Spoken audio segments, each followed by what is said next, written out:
In this demo, we will be discussing charge transfer, and we will also look at dielectric breakdown, and we'll look at how charge is shared between different materials. So first, we're going to start with our device here, which is a Van de Graaff generator.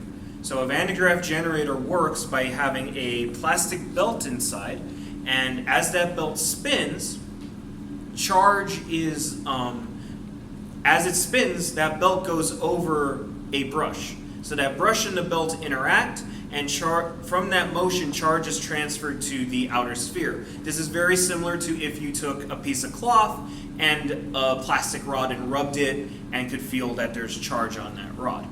So as we rotate the belt, we'll have charge accumulate on the big outer sphere.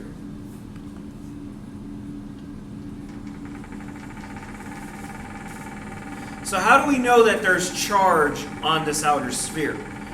Well, we can use this smaller sphere and bring it close to the sphere and see if we see any kind of changes or notice anything interesting.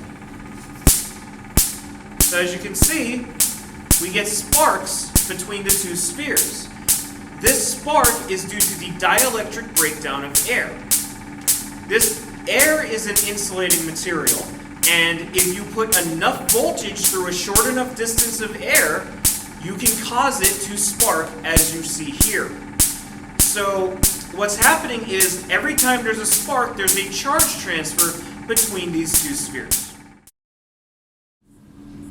Okay, so we've just looked at how charge can be transferred from our Van de Graaff generator from one sphere to another. So now we're going to look at, and we also looked at dielectric breakdown. So now we're going to look at how charge can be transferred directly with this set of streamers here, and how these streamers will interact with each other once they receive charge from the Van de Graaff generator. So you should think about what's going on, what will be occurring in this little experiment, and what these streamers are going to do, and how they're going to interact before we activate the experiment. So now I turn on my generator.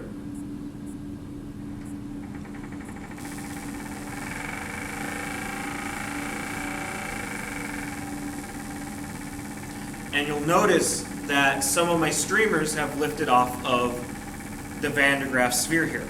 So these streamers have become positively charged from the sphere and are deflecting each other. That's why they're floating the way they are. If I take, say, something like my hand and bring it in here, I can take a little bit of charge away from these streamers and cause them to deflect in different ways, and maybe cause others to rise off the ground. So now I'm going to discharge the Van de Graaff generator using this cord which is attached to the ground. So you can see now that all the streamers drop and all the charge has been removed.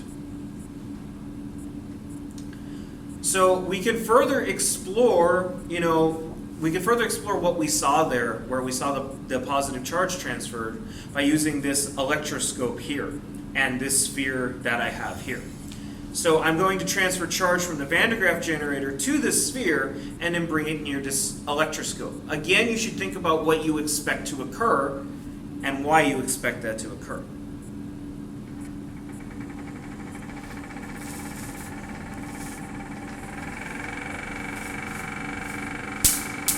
So we transfer charge directly to our sphere, and now we bring it in close proximity to our electroscope, and you can see that the electroscope deflects. This is because negative charge is climbing the electroscope and positive charge is gathering at the bottom. Over time, that does decay, however, you can see, as more and more charge is transferred and then kind of equilibrates out. Now, if we directly touch it, you can see that I cause a huge deflection to the electroscope.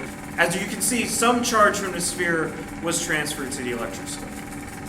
And you can still see how it is oscillating here, and it's oscillating because the force of gravity and the electric force from the charges between the two similar charges is causing it to oscillate as those forces kind of work towards equilibrium.